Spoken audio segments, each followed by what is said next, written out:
Thomas, it's great to meet you. I'm sorry I've dragged you all the way over to Bath from Bristol, but if we're going to talk about Elizabeth Linley, we've got to do it outside number 11, the Royal Crescent. Unfortunately, covered in scaffolding at the moment. There is a plaque, but it doesn't say much about Elizabeth Linley, does it, other than the fact that this is where she eloped? No, it's a much more interesting story than where she eloped from, because this is the house that her father, Thomas Linley, who was quite a celebrated composer, moved to with his family. Originally they moved down in the bottom of this, they lived in the bottom of the city at what is now Pierrepoint Place. And when they had sufficient funds, they moved up here, and our great friend Thomas Gainsborough, who was a neighbour by the Abbey, also moved into nearby Royal Circus. And the Linleys had I think 12 children in all. I think about 10 survived. But they were all intensely musical, and they call themselves the nest of nightingales, or they all call themselves geniuses. Perhaps the most famous, apart from Elizabeth was the most famous, but her brother Thomas, who was called Thomasino, was equally well known. In his very, very short life, he was a contemporary and close friend of Mozart, but died in a tragic boating accident at the age of 21 before he was fully accomplished. Now I'm going to stop you there just a moment, because what I'm finding out in talking to you, we chatted all the way up here from Bath Station, is you've written a book which very much puts flesh on the bones. But look, you're well known in Bristol and indeed in the UK and probably around the world for being the maker of furniture. So why have you decided to write a book about Elizabeth Linley of all people? Well, my interest in Elizabeth Linley was sparked off by a book on the shelves at my home when I was a child, and my father said, this book might interest you, and it was a leather-bound book on, it was called The Linleys of Bath by Clementina Black, published in about 1902. And he said, you have an ancestor in the Linleys of Bath, so one day you might find it interesting. It wasn't until probably 70 years later or 60 years later that I actually got around to reading that book. And what I discovered is, of course, one will always think that an ancestor is a rather dreary character who's been overstated by the family. This was the other way around. Here was I was expecting a goose and I found a swan. She was absolutely fascinating. And that, I wanted to find out more and more and more about her. And what I like is, this is the city that celebrates Jane Austen, although Shelley lived here for a few years. Oh, and Mary Shelley, but she wasn't here for long either. Elizabeth Linley is a Bath girl. And I think what your book sets out to show is just how underrated she was, not only as a songstress, but the influence she had elsewhere too. Am I right? Yes, she was a phenomenal singer in her time. She was heavily promoted by her father, who was an ambitious man, and she had the ability to create an infectious hysteria amongst her audiences in Oxford, Cambridge or London, in the London theatres.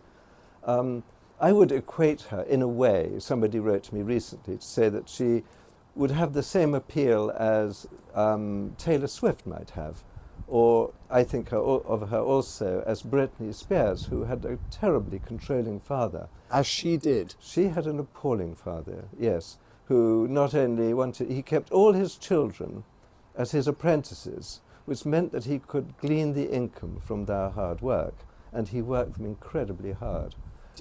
Gainsborough wrote several letters which still survive. One I noted is that he was warning Linley about overworking his children. And the second one was actually referring to her so-called elopement with Sheridan. Now, the elopement, we are taught to believe, was as a result of a fantastic love affair. Two young people not being allowed to come together, eloping, running off to France. Is that what really happened? Well, there's no primary evidence as to what actually went on, but are some very good secondary sources. And I suppose the one primary source actually is Gainsborough's letter to Linley saying, "I do not believe that Richard Sheridan is actually the culprit behind this act, and it lies with someone else."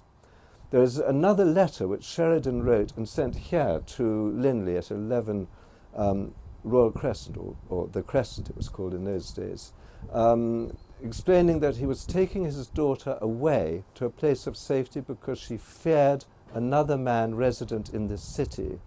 And that man was a man called Thomas Matthews, who Linley had believed would be a safe pair of hands to chaperone his daughter, but he turned out to have very, very ill intent.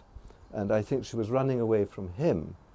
And why she was running away? Why was she going to France? Why was she going to, and it's a known fact, she was going to the convent of Fervaques in St. Quentin. A young woman locking herself away at the height of her fame? Exactly. Well, if you read any of Amanda Foreman or Stella Tilliard's histories of the 18th century families, this was a route quite often followed, whereby a lady of quality who would be putting on weight for all the wrong reasons would be hiding her pregnancy, going for a holiday to France and slimming, as it were. Goodness and gracious. The whole thing was kept secret and quiet. And I would imagine that this is exactly what had happened to Elizabeth Linley. You are already filling out this woman's story in a way that I could not imagine. But it's fair to say they did fall in love, her and Sheridan. They did, yes.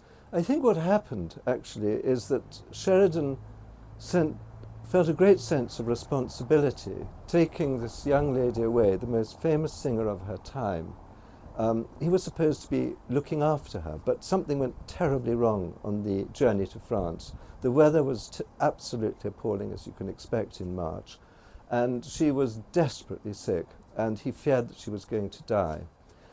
And he realized the enormity of the catastrophe to him if she died. He was taking away the most famous singer in Britain, and he was responsible for her death. He actually admitted later he would kill himself if she died. And when her health was restored, they were in Dunkirk when she got better and staying with a family of friends. She recovered, and he was then able to continue the journey. But by this time, love had grown between them. She saw him as her rescuer, and he fell in love with her. So it was true love then, but it was a business transaction arranged between his sister, Alicia, and Elizabeth Linley. Alicia and Elizabeth were very good friends. I think it's fair to say a tempestuous marriage, but he wouldn't let her sing in public, would he, once they were married, because, he was a gentleman, and a gentleman's wife wouldn't appear in public singing. But she got involved in politics. Am I right? You were absolutely right. Sheridan, much against her better intentions, became enamoured of the Whig Party, and particularly Charles James Fox, and of the Prince Regent. And what happened then is that he was able to manage to get nominated by the Spencer family for the seat at Stafford, which he accordingly won. But elections in the 18th century were not as we know them today. They were not truly democratic. And the only way you could win a seat is actually by bribing, and very, very considerable bribes, all the voters in the constituency. Sheridan was not a rich man. He was totally ill-suited for a world of politics, which was the world of true aristocrats and very rich people. He was a chancer, a very charming and witty Irish chancer. And he, by that time, had bought the two main theatres in London on borrowed money. His entire life was built on a house of cards of borrowed money. So he was taking the money from the theatre to buy his seat in Parliament. He then proved himself to be the most incredible orator. His Warren Hastings speech went down as probably one of the greatest pieces of oratory in British politics. Of course, Hansard didn't exist at the time, so there's no record apart from newspaper reports. But this brought Elizabeth into the world of politics too, not directly in his support, often in opposition, but through her friendship with Fox. And in 1784, there was a by-election in London, the Westminster by-election. The King supported the Tory party and detested the Whigs, and he was going to do anything to ensure that the Tories won. There was one seat that was still up for grabs, because there were, I think, 3 seats in Westminster. And he was prepared to pay anything to support Sir Cyril Ray retaining his Tory seat. Elizabeth then motivated what was called the Petticoat Army of female ladies of quality and taste to canvass on behalf of Charles James Fox. And she was successful, and Fox won his seat, and she now had the label of being a political mover. But it made her incredibly ill, and for the next few years she was lent by the Duke of Norfolk a lovely, lovely house in Surrey, in Dorking, called the Deepdene. And so all she ever wanted to do in her life was to live in the country, preferably in a little cottage.